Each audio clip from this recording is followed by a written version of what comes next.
안녕하세요. 2021년 2월 21일 며칠 전 게임스탑 매수 금지 사태에 대한 청문회에 대해서 하이라이트를 영상을 전달하며 게임스탑 주식을 2019년부터 사모으기 시작해 개인 투자자 레전드로 화제가 된 이 사진이 DFV 분에 대한 이야기도 전했는데요.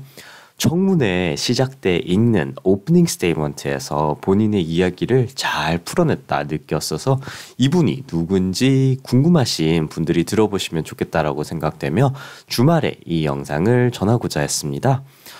청문회에서 어떤 의원이 현재 가격에서도 게임스탑 주식을 사겠냐라는 질문에 이 DFB 분이 정말 망설임 없이 산다라고 하더니 정말 청문회 다음날 금요일 심지어 5만 주나 추가로 매수하며 총 10만 주를 보유한 게 공개가 되며 또 화제가 되고 있는 이 오늘 주말 오늘 이 5페이지 되는 문서를 한글로 번역을 해 읽어볼까 합니다.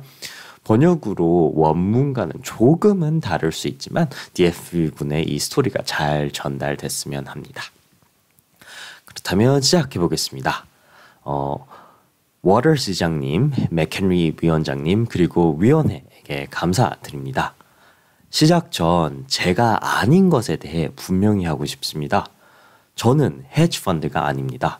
저는 클라이언트가 없으며 수수료나 커미션을 받고 맞춤형 투자 조언을 제공하지 않습니다.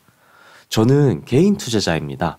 게임스탑에 대한 제 투자와 소셜미디어 게시물은 전적으로 제 것입니다. 저는 누구에게도 제 이익을 위해 그 주식을 사고 팔라 권유하지 않았습니다. 저는 주가 움직임을 일으키는 그 어떤 그룹에도 속하지 않고 어떤 헤지펀드와 한 번도 연관이 없었습니다.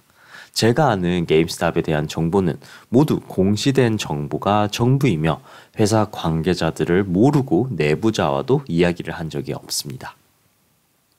저는 개인 투자자로서 공시된 정보를 사용하며 특정 기업의 시장과 가치를 연구합니다.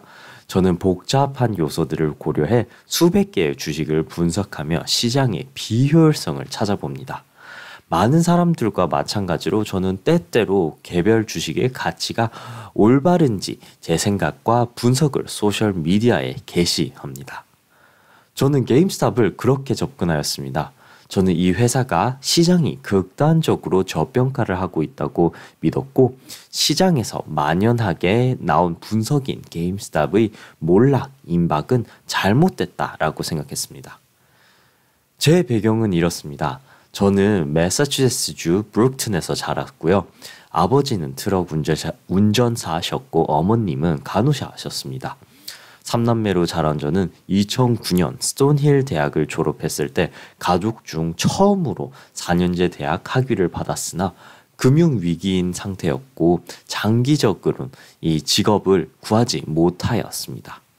대학 졸업 후 제 첫 직장은 제 고향에 본사를 둔 사무용품 회사인 WB 메이슨의 사무직이었습니다.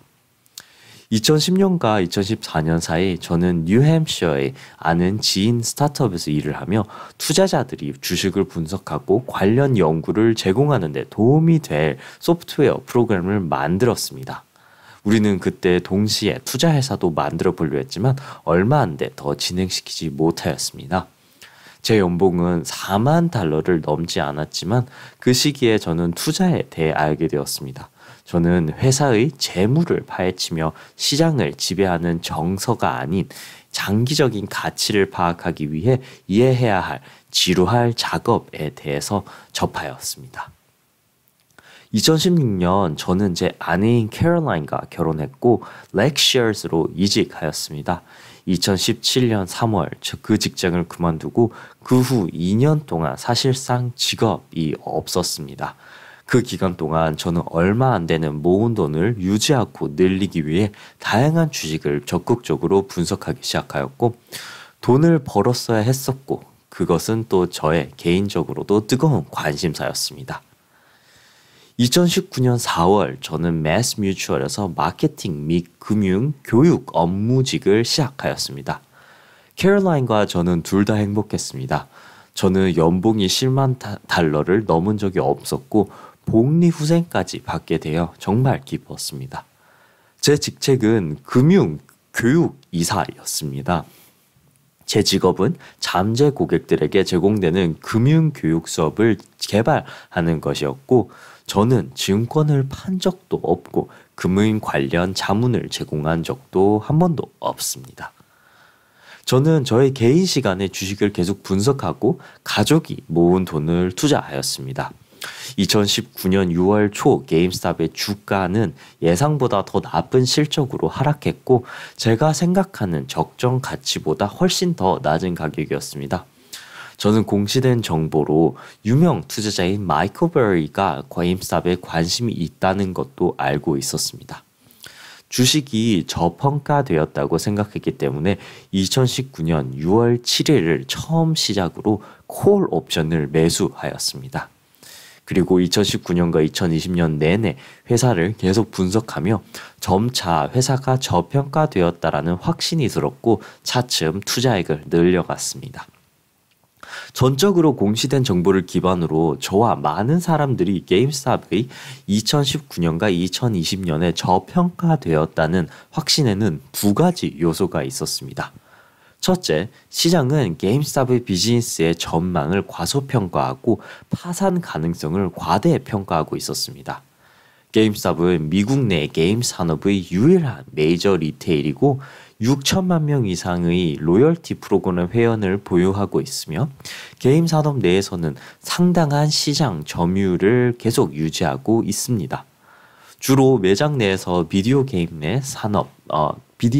및 관리 장비를 판매하는 것으로 구성된 이 기존 사업은 2020년 말 새로운 게임 콘솔이 출시된 후 상당한 현금 흐름을 창출할 가능성을 높다고 판단하였습니다.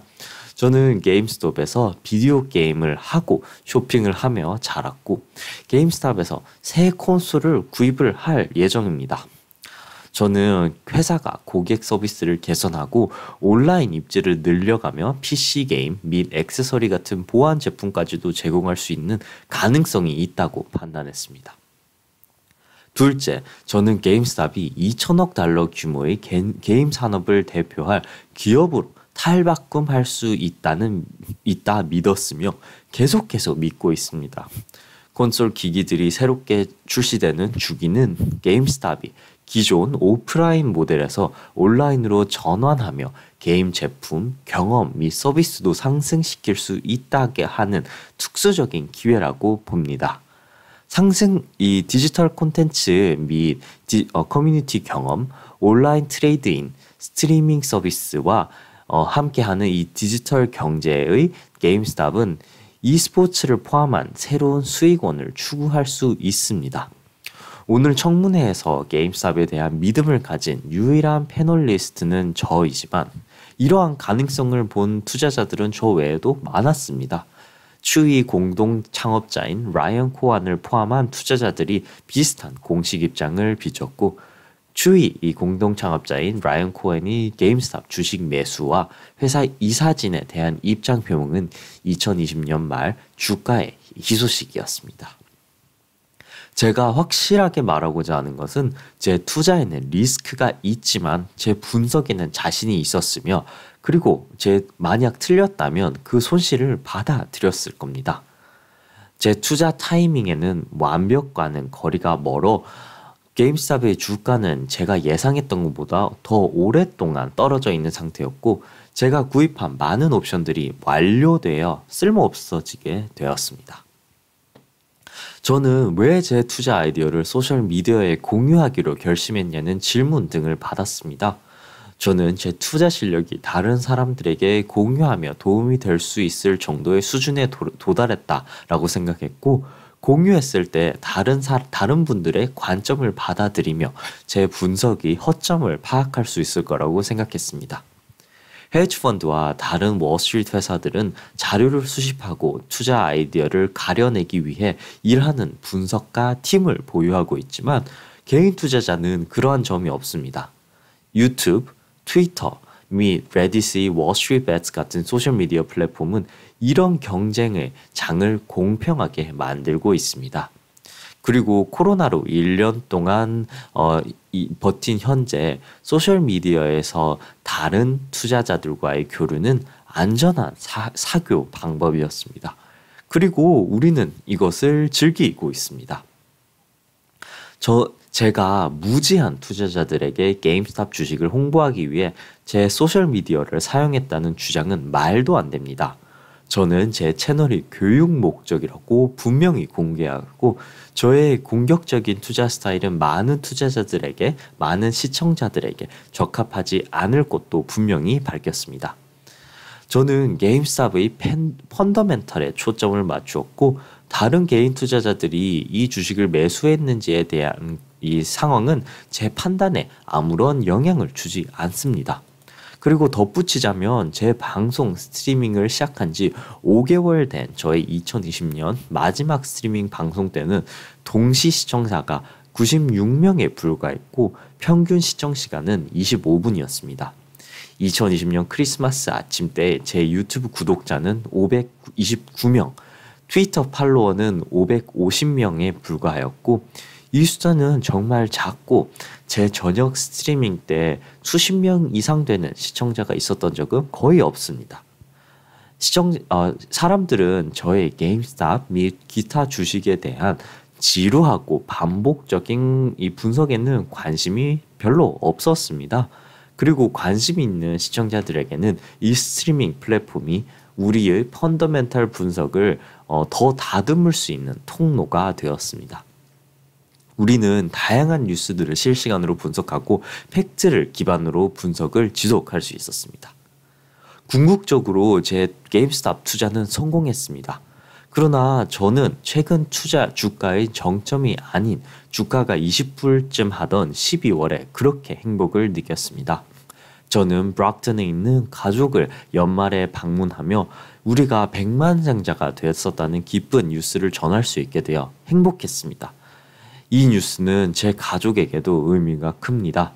2020년 코로나 사태 외에도 예기치 않게 여동생 세라를 6월에 떠나보냈습니다. 그런 상황에서 저는 이런 좋은 소식을 가족에게 전할 수 있어서 정말 기뻤고 동네에 환원을 하고 그리고 가족들, 특히 가장 힘든 시간을 함께했던 제 아내 캐롤라인과 함께 할 수 있어서 감사합니다. 1월에 일어난 일에 대해서는 여기 있는 다른 사람들이 설명을 해야 할 것입니다. 숏 한계값 리스트, order flow, 매수 금지 상태 등 미디어에 따르면 이 모든 것들이 1월 게임스탑 주가에 중대한 영향을 미쳤습니다. 그리고 더 큰 문제는 약간의 투자 경험이 있는 저마저도 이러한 문제들을 온전히 이해할 수 없습니다. 우리 모두가 금융시장의 내부가 어떻게 작동하는지 얼마나 알지 못하는지 걱정될 정도이고 그러므로 이 위원회가 무슨 일이 있었는지 조사하고 있다는 사실에 감사합니다.